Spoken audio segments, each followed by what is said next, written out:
Hello students of class 7, welcome to Hindi व्याकरण class.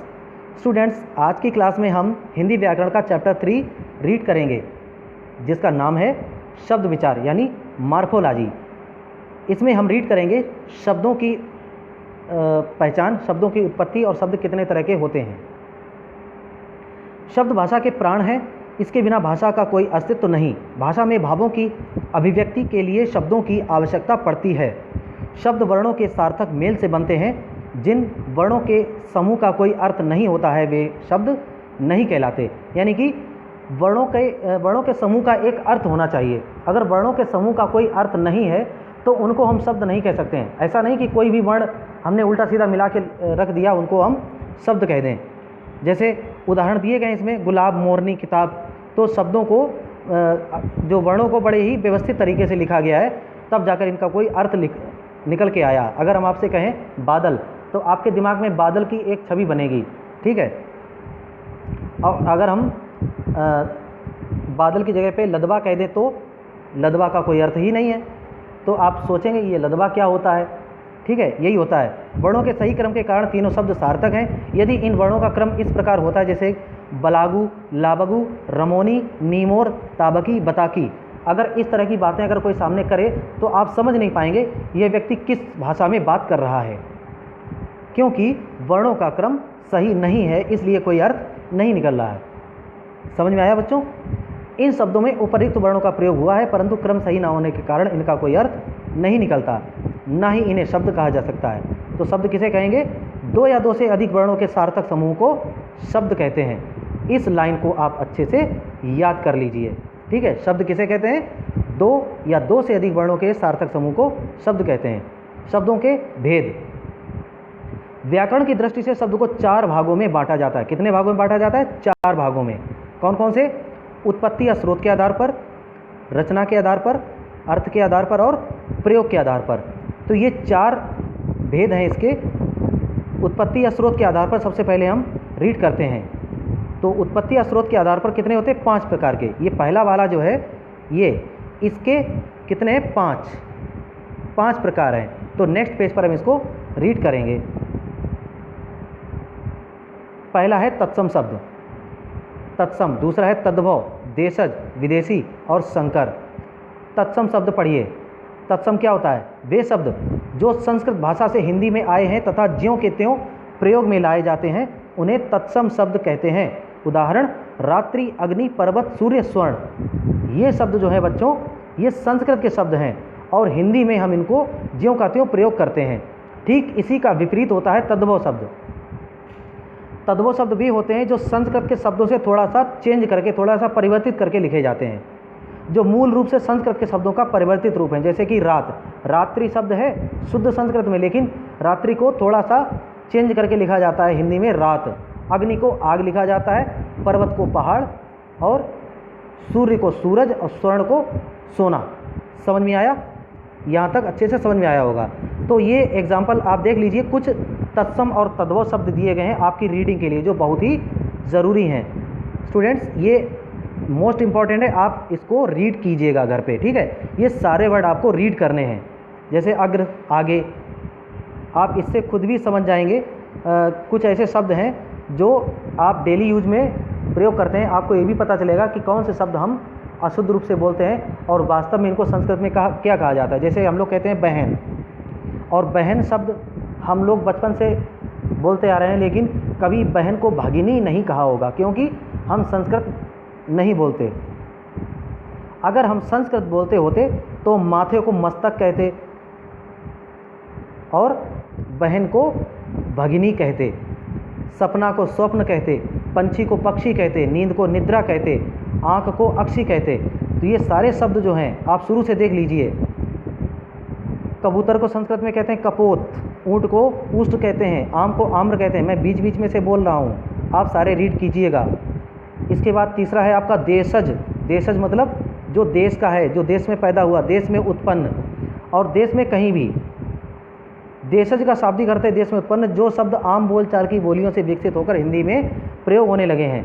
जैसे कि बहुत सारे शब्द ऐसे हैं जो हमारे देश के ही हैं, लेकिन अलग अलग भाषा और अलग अलग बोलियों से लिए गए हैं लेकिन हिंदी में जैसे शामिल हुए तो वो सबको बोलना पड़ता है। जैसे गाड़ी, थैला, रोटी, थैला शब्द है ना, कहीं कहीं पर झोला बोला जाता है, कहीं पर थैला बोला जाता है। रोटी, लोटा, झाड़ू, पेट, थाली, पगड़ी, डिबिया, ये सभी क्या हैं? ये देशज शब्द हैं। विदेशी शब्द क्या हैं? विदेशी शब्द आप इस सारणी को देख लीजिए।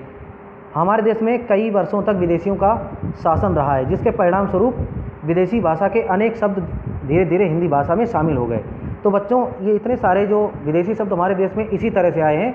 कभी हमारे देश में मुग़लों के आक्रमण हुए, मुग़ल आए और अंग्रेज़ आए, पुर्तगाल के लोग आए, फ्रांस, मतलब हर जगह के, हर देश के लोग यहाँ पे आए। कोई शासन करने आया, कोई व्यापार करने आया। फ्रांस, पुर्तगाल, डच, सभी देशों के, दुनिया के हर कोने से लोग यहाँ पर रहने आए और जैसे जैसे उन्होंने अपनी भाषा का विकास किया और हमारे देश की भाषा में उनकी भाषा घुलती मिलती गई। जैसे हमारे देश में इस समय जो भाषा चल रही है हिंदी, हम लोग हिंदी में सभी शब्दों को, सभी भाषाओं के शब्दों को मिलाकर बोलते हैं। कौन कौन सी भाषाओं को शब्द मिला के बोलते हैं? अंग्रेजी भाषा के भी शब्द हैं, अरबी भाषा के भी हैं, फारसी के भी हैं, पुर्तगाली भी हैं, चीनी है, तुर्की भी हैं। तो इतने सारी भाषाओं के शब्द हम आपस में मिलाकर बोलते हैं। जैसे कार, अंग्रेजी देख लीजिए, car, diary, ice cream, company, gas, doctor, train, paint, bank, scooter, station, party, nurse. ऐसे ही अरबी भाषा के शब्द देखिए, मालिक, अदालत, अखबार हमें लगता है हिंदी है, लेकिन वो अरबी भाषा का शब्द है। अमीर, औरत, औलाद। और वास्तव में अगर इनकी हिंदी अगर पूछी जाए तो क्या होगी? अदालत, इसकी हिंदी होती है न्यायालय। अखबार की समाचार पत्र। अमीर की होती है धनी। औरत की हिंदी होती है महिला। औलाद की हिंदी होती है संतान। ऐसे ही फारसी शब्द हैं, कुछ देख लीजिए। खजाना का मतलब होता है संपत्ति। तो ऐसे ही चीनी शब्द हैं, चीकू, तूफान, पटाखा, चाय, लीची। और तुर्की शब्द हैं, दरोगा, बेगम, चाकू, तोप, तमंचा, बंदूक। ये सारे आप रीड कर लीजिएगा, ठीक है स्टूडेंट्स? सारे शब्द आपको रीड करने हैं। इसके बाद आता है संकर शब्द। संकर शब्द क्या है? दो भिन्न भाषाओं के योग से बने शब्द को संकर शब्द कहते हैं, जो दो भाषाओं के मेल से बने हैं। जैसे अंग्रेजी और हिंदी मिलाकर बना है टिकट घर, रेलगाड़ी। टिकट अंग्रेजी है और घर हिंदी है, तो टिकट घर बन गया।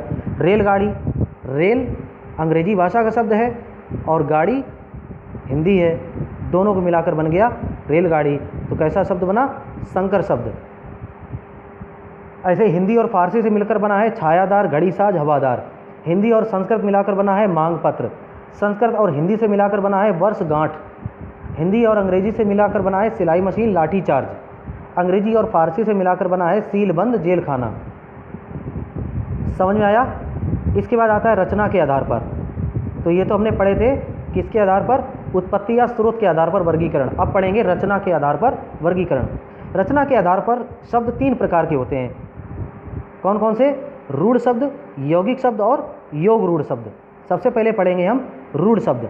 जो शब्द किसी विशेष अर्थ के लिए प्रसिद्ध हो गए हैं उन्हें रूढ़ शब्द कहते हैं। इनके सार्थक खंड नहीं किए जा सकते, यानी कि इनके खंड करने पर इनका कोई अर्थ नहीं निकलेगा।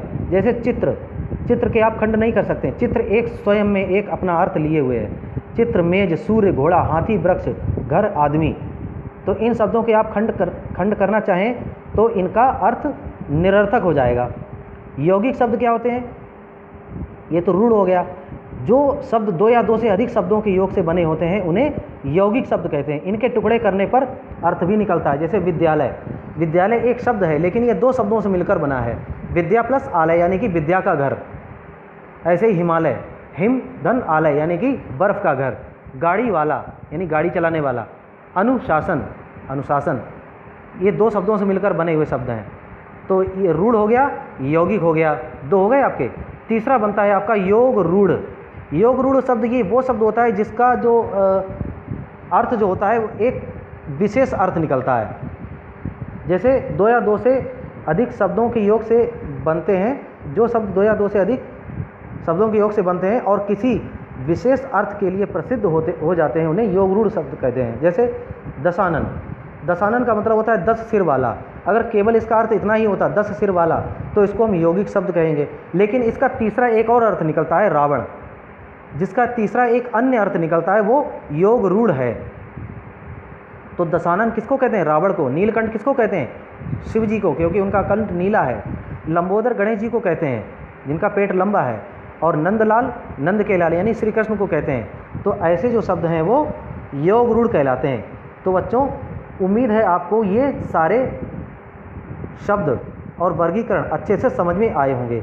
नेक्स्ट वीडियो में हम आपको पढ़ाएंगे अर्थ के आधार पर, ठीक है? तो ये अगले वीडियो में। यहाँ तक, आज के वीडियो में यहाँ तक इतना ही, ठीक है? इसको आप रिवाइज कीजिए, मन लगा के पढ़िए और रिवीजन कीजिए। Okay, take care, bye.